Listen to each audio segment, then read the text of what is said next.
خلوص نیت سے پاکستان کا حامی اور وفادار رہوں گا کہ بحیثیت رکن پنجاب اسمبلی وفاداری کے ساتھ اسلامی جمہوریہ پاکستان کے دستور، قانون، اسمبلی کے قواعد کے مطابق انجام دوں گا۔ پنجاب اسمبلی کے نو منتخب ارکان نے حلف اٹھا لیا۔ اسپیکر پنجاب اسمبلی سبطین خان نے نو منتخب اراکین سے حلف لیا اور مبارکباد دی۔ نئے اسپیکر اور ڈیپٹی اسپیکر کا انتخاب کل ہوگا۔ ضلعی عدالتوں کے ججز کے بڑے پیمانے پر تقرر اور تبادلے۔ فیصل آباد سمیت صوبے بھر میں تعینات 94 سینئر سول ججز تبدیل۔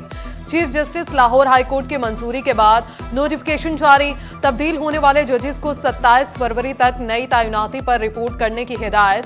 سینئر سول جج محمد نصر اللہ کا فیصل آباد سے جنگ۔ سینئر سول جج ملک محمد عاطف بن سعید کا ساہیوال سے ٹوبہ۔ محمد ممتاز احمد مغل کا فیصل آباد سے اٹک۔ شاہد نواز کھچڑی کا خوشاب سے جنگ۔ محمد سلیم شیخ کا ٹوبہ سے منڈی بہاؤدین اور محمد رضوان کا ملتان سے جنگ تبادلہ کر دیا گیا۔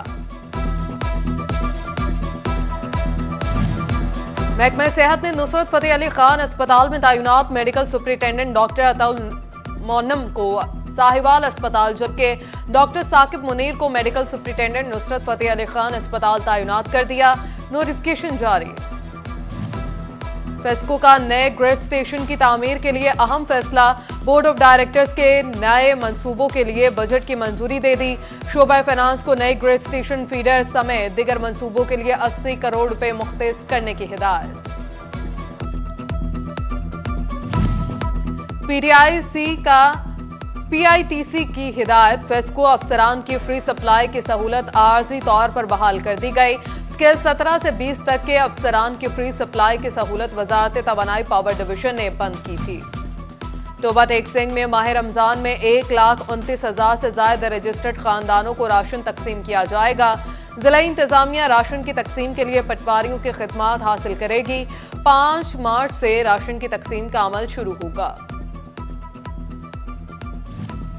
ناجائزہ منافع خور ایک بار پھر سرگرم۔ ماہ رمضان سے قبل ہی اشیاء خورنوش کی قیمتوں میں تیزی سے اضافہ۔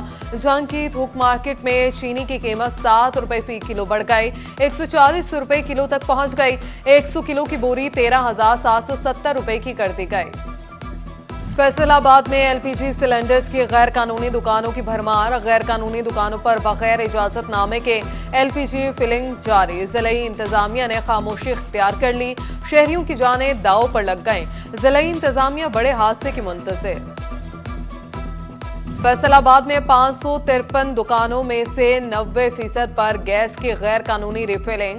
چیئرمین ایل پی جی ایسوسی ایشن عرفان کھوکر کی شہر کو حادثات سے محفوظ بنانے کے لیے ڈیپٹی کمشنر سے ملاقات۔ Additional deputy commissioner head quarter Kashif Raza Awan کی زیر صدارت اجلاس۔ ضلعی انتظامیہ اور ایسوسی ایشن کا مساجد، اسکولوں، ہوٹلز اور ویلڈنگ شاپس کے قریب واقع ایل پی جی دکانیں مکمل بند کرنے پر اتفاق کر لیا گیا۔ جنگ میں ناجائز منافع خوروں کی جانب سے کھاد خرید کر دیہی علاقوں میں بلیک میں بیچنے کا انکشاف۔ محکمہ زراعت نے شکایات سامنے آنے پر مختلف افراد کے خلاف 4 مقدمات درج کرا دیے۔ کاشتکاروں کی اسکروٹنی کا عمل بھی مزید سخت کرنے کا فیصلہ۔ کھادوں کی بلا تعطل فراہمی کے لیے جدید ٹیکنالوجی کی مدد سے اسٹاک مرتب کیا جائے گا۔ فیصل آباد میں گزشتہ 5 سالوں کے زکوٰۃ اشر کے فنڈز میں بے ضابطگیوں کا انکشاف۔ سال 2022 سے 23 کی آڈٹ رپورٹ نے بھانڈا پھوڑ دیا۔ نابینا افراد کے گزارا الاؤنس کی مد میں 21 لاکھ کی رقم میں بے ضابطگی پائی گئی۔